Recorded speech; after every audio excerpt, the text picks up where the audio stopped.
আপনারা দেখছেন CPIM supporters Bengal, সঙ্গে আমি রায়হান সাব্বির।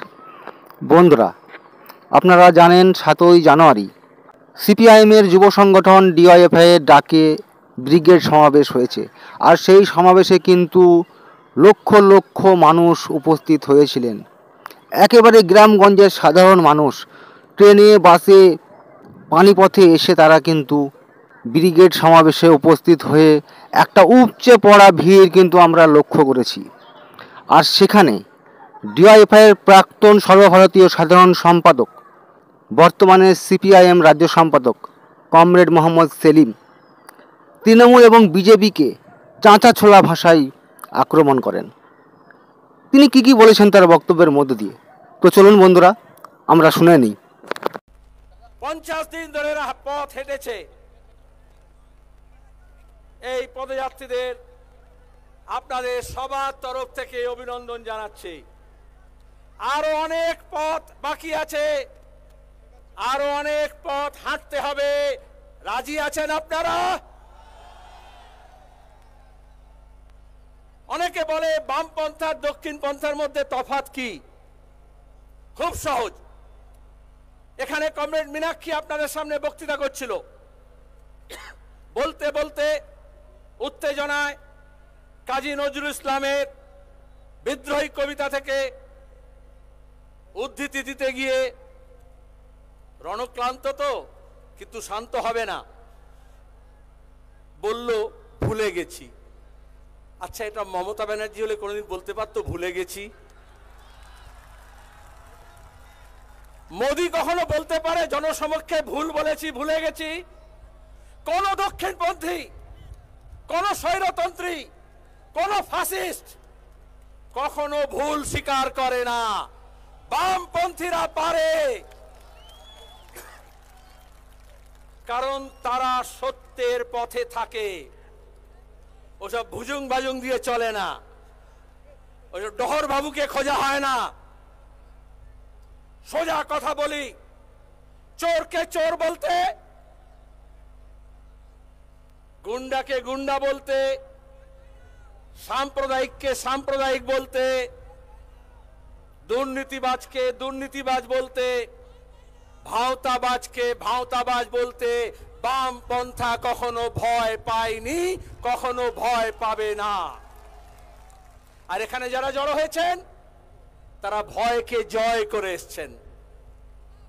একবার যদি ভয়কে জয় করা যায়, রবীন্দ্রনাথের ভাষায়, যাকে আপনি ভয় করছেন সে আপনার চেয়েও বেশি ভীরু, পথ কুকুরের মতো লেজ গুটিয়ে পালাবে। এই যে ইনসাফ যাত্রা যেদিন শুরু হয়েছিল তার আগের দিন কোচবিহারে যুব কর্মীদের উপর আক্রমণ হয়েছিল, কিন্তু অন্যায়ের বিরুদ্ধে ন্যায় প্রতিষ্ঠার জন্য, ইনসাফের জন্য, হকের জন্য, অধিকারের জন্য লড়াই করেছে।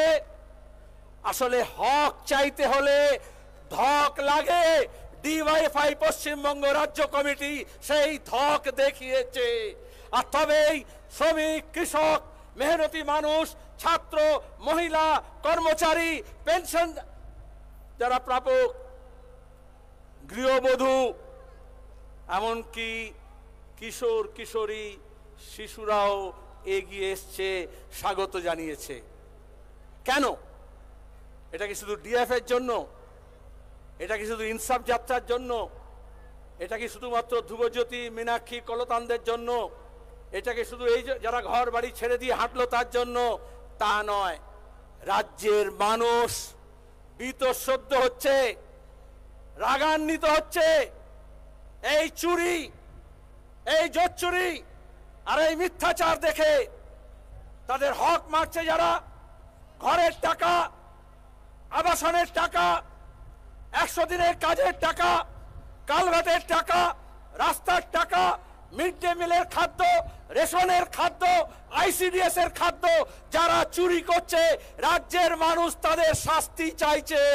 আর এই যৌবনকে দেখে তারা মনে করেছে, হ্যাঁ বাবা তোমরাই পারবে, শুধু তোমরা এক কাট্টা হও। যারা মনে করেছিল নবান্নের অন্যায় অত্যাচারের বিরুদ্ধে 56 দাঁড়াবে, কেউ কেউ এখন বলছে 56 সাথে হবে না, তো 356 লাগবে।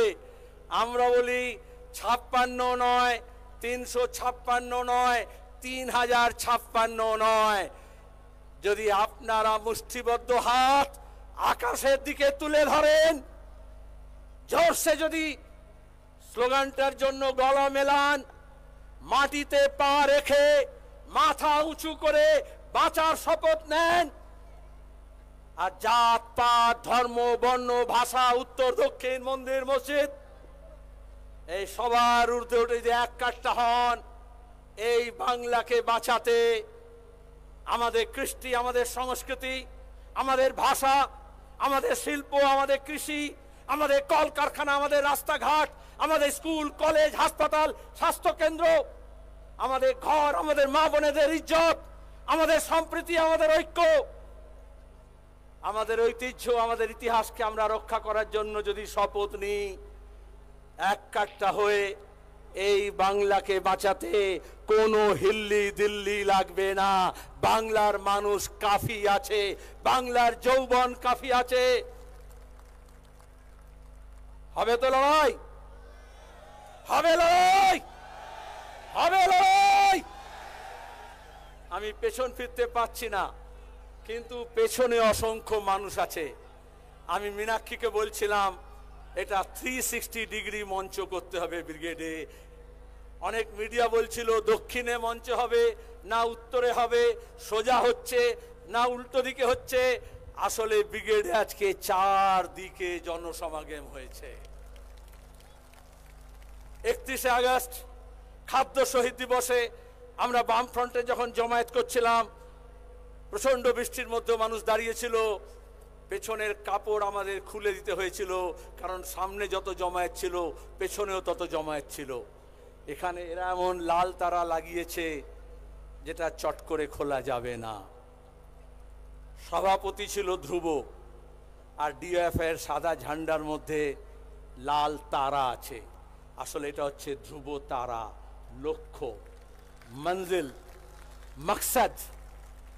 লাল তারা মানে যখন কম্পাস ছিল না, এই মোবাইল ছিল না, গুগল ছিল না, লোকে নিজের পথ যাতে ভুল না হয়, লক্ষ্য যাতে স্থির থাকে, ঠিকানা যাতে ঠিক থাকে, এই জন্য তারা থেকে নিজের পথ ঠিক করে নিত।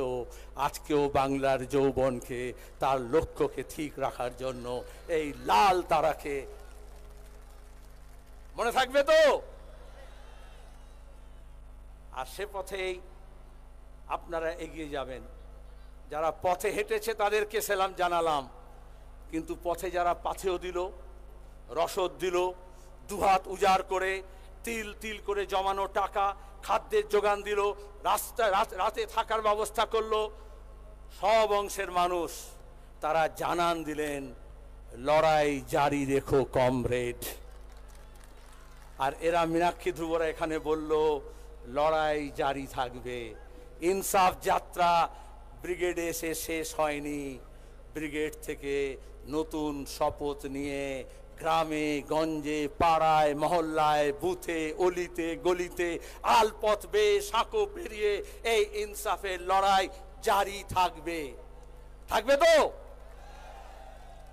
এই যৌবনের দূত আসলে বাংলায় যে ভূত গ্রাস করছে সেই ভূতকে তাড়াতে হবে, তাই তো?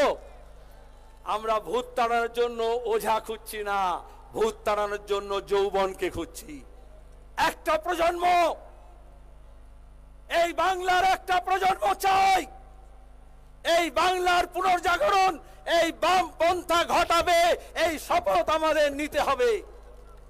আর বাংলার পুনর্জাগরণ ঘটাতে হলে তার কল কারখানা, তার স্কুল কলেজ মাদ্রাসা, তার হাসপাতাল, তার রাস্তাঘাট, যার মাথায় ছাদ নেই তার ঘর, যেখানে রাস্তা পৌঁছয়নি সেখানে রাস্তা, যে ছেলেমেয়েরা স্কুলের বাইরে থাকছে তাদের জন্য বিদ্যালয়ের ব্যবস্থা, যারা চিকিৎসার সুযোগ পাচ্ছে না, কেন্দ্র এবং রাজ্য সরকারের জন্য ওষুধের দাম বাড়ছে, সরকারি ব্যবস্থা তছনছ হচ্ছে, তার জন্য নতুন ব্যবস্থা গড়ে তুলতে হবে। লাল ঝান্ডার মানুষ, বামপন্থা কোনো ফাঁকা আওয়াজ দেয় না। আমরা যা করেছি মানুষের সামনে আছে। ওই নীল সাদা রং করে আসলে ওরা আমাদের স্মৃতিকে ভুলিয়ে দিতে চেয়েছিল, গুলিয়ে দিতে চেয়েছিল। এখন সব ফিকে হয়ে গিয়েছে। মানুষের হাতে টাকা নেই, 100 দিনের কাজের টাকা নেই। পঞ্চায়েত নির্বাচনে বলল পিসি ভাইপো দিল্লি থেকে গিয়ে নিয়ে আসবো। আর আগে বল, যারা কাজ করলো তার টাকা কোথায় গেল, কত পেলে, কত খেলে, তার হিসেব বাংলার মানুষকে দিতে হবে।